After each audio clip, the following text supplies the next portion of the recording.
risk of organ failure, disruption of all metabolic function, loss of at least 18% of initial body weight, and potential death are the health risks associated with going 42 days without food, according to California Correctional Healthcare Services, a government agency tasked with handling medical care for the state's 133,000 prisoners. Sunday, August 18, was day 42 for scores of prisoners, and the reforms being demanded in their hunger strike continue to be met with a refusal to negotiate by prison authorities. According to the most recently available information from the California Department of Corrections and Rehabilitation, CDCR, from Friday, August 16, 190 prisoners are on strike at 7 prisons throughout the state. That number is down from the initial 30,000 who started the protest on July 8, 5 months after a group of prisoners calling themselves the Pelican Bay Human Rights Movement called for protest action last February. As scores of prisoners' bodies break down,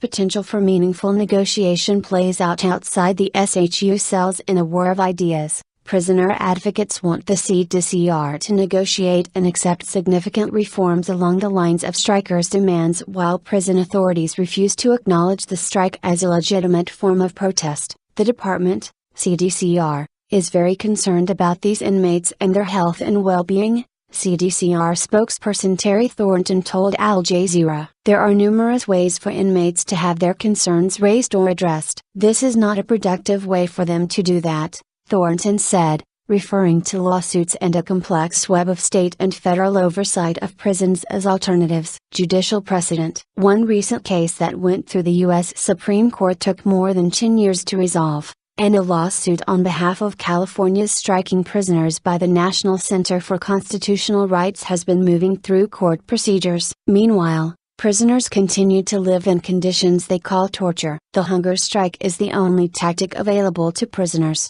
Azadeh Sahrabi, a prisoner rights lawyer, said. The 602 process, which gives a legal route for prisoners to bring grievances directly to the prison, is completely ineffective and Kafkaesque. The litigation will take years to bring results and CDCR keeps stalling. Even if we win the lawsuit, CDCR has shown that they don't follow court orders, not even the U.S. Supreme Court. Sahrabi was referring to the recent court order by the government's highest court that gave California Governor Jerry Brown a slap on the wrist for not being quick enough to reduce the state's prison population after the court ordered him to do so due to overcrowding. As imprisoned strikers amplify conditions in the most isolated parts of California prisons, those who run the system that administers those conditions steer the debate away from what those prisoners are dying for. There is no solitary confinement in California prisons, Thornton told Al Jazeera. I ask a lot of people, how do you define solitary confinement?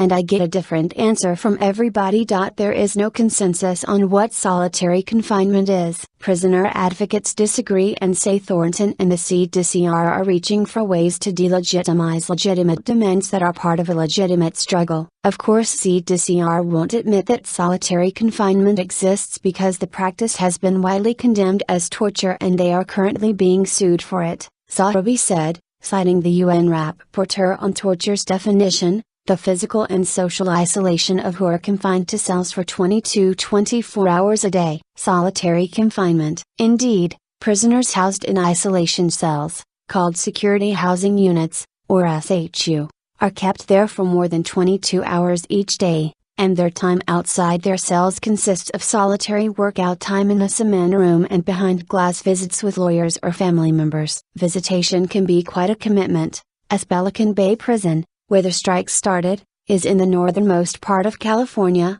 more than a 12-hour drive from Los Angeles County, where many prisoners housed in the Pelican Bay's SHU are from. Most prisoners housed in the SHU have no physical contact with people other than guards for their entire SHU term. According to the Undersecretary of the CDCR, from a statement in 2011, the state's average SHU term is 6.8 years. Of course, the officers talk to the prisoners, and the prisoners can yell within earshot of other prisoners, so they are not 100% isolated. Terry Coopers, a clinical psychiatrist who studies the psychological effects of solitary confinement, told Al Jazeera. But it is disingenuous for the CDCR to claim this means they are not in solitary confinement, since that talk occurs in the several seconds it takes to pass a food tray through a slot in the metal door, and yelling at people one cannot see does not exactly constitute meaningful human communication. The current hunger strike comes 2 years after the same prisoners coordinated similar actions in 2011. As they readied themselves for the current round of strikes,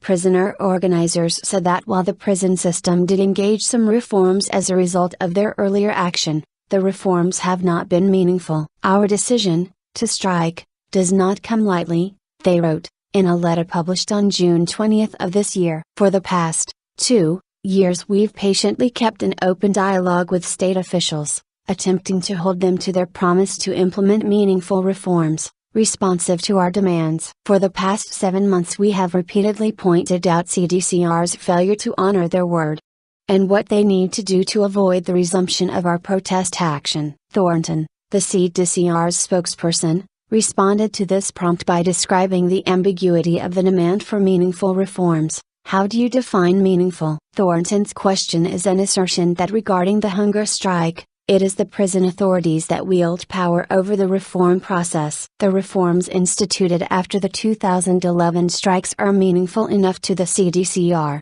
regarding the grievances that strikers continue to raise. All we're asking from inmates is to refrain from criminal gang behavior and get along with other people, Thornton said, in line with her department's latest public challenge in the hunger strike's war of ideas. That's all society asks of humans. Framing the strike through criminality in this way is the most recent of CDCR's media strategies in the war of ideas. We believe that the real purpose behind this hunger strike is for these gang leaders to get themselves out into the general population where they have more access to running their gang business, both in the prison and in our communities. CDCR Secretary Jeffrey Beard was quoted as saying earlier this month. Sitowanantambu Jama, a strike leader housed in Pelican Bay's SHU, cites he and other leaders' history of organizing for the exact opposite reasons. We called for an end to hostilities to eliminate giving prison guards an excuse to kill prisoners, Sitowanantambu Jama, a striker housed in Pelican Bay's SHU,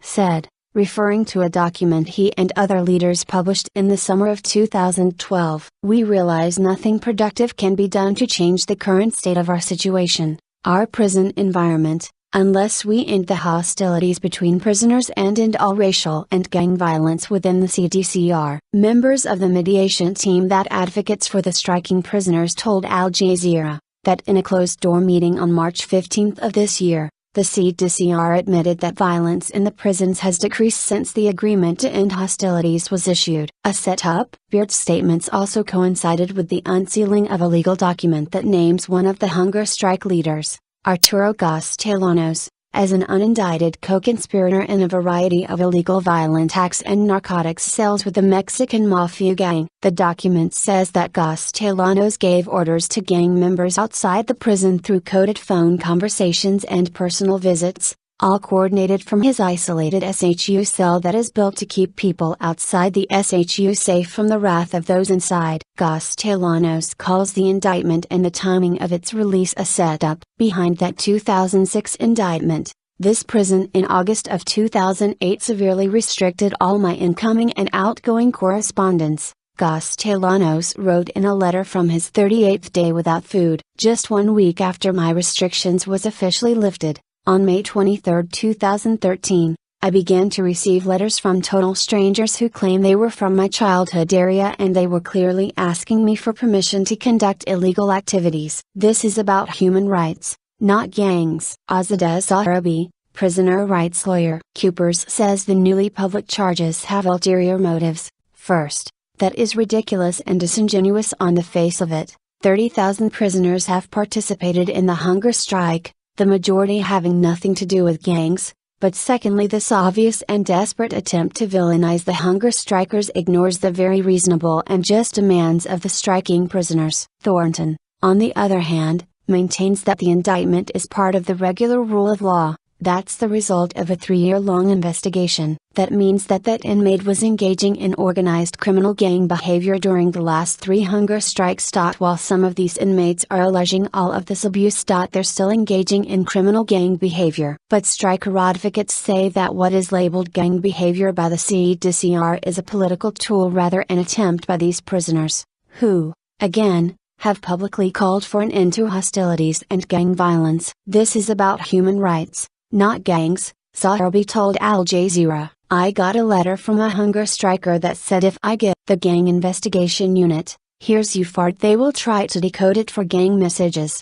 The bottom line is that CDCR has already made up its mind that these guys are gang members and anything they do will be construed as gang activity. More than 42 days into the protest, the state's refusal to meet striking prisoners' demands is being held up as strong as protesters' determination to achieve them. All parties realize that without either prisoners or the CDCR seating battle, the imprisoned will start to perish. They all say they fear the impending deaths, coming closer and closer by the hour, but with no clear negotiations in sight. That next hurdle in the conflict will be far more damning than any slant or spin in the war of ideas. I don't know what will make the hunger strike effective, Sowerby told Al Jazeera. I hope it's not the death of the hunger strikers. On Monday, August 19, day 43 of the strike, a federal judge approved a request by state and federal prison authorities to engage the controversial practice of force-feed striking prisoners. If an inmate gets to the point where he can't tell us what his wishes are, for instance if he's found unresponsive in his cell, and we don't have a do not resuscitate order, we're going to get an nourishment into him, said Joyce Hayhoe, a spokesperson for the federal receiver who controls inmate medical care. We take any and all measures to sustain their life. On the other hand, prisoners say that they have been demanding precisely that, measures to sustain their life, including an end to torture and violations of human rights. This order violates all international laws and standards and gives the medical director of each prison authority to violate human rights laws instead of reasonably negotiating with prisoners, Claude Marks of the Prisoner Hunger Strike Solidarity Coalition said. This approach, much like Guantanamo, sets the U.S. apart from all related international human rights standards.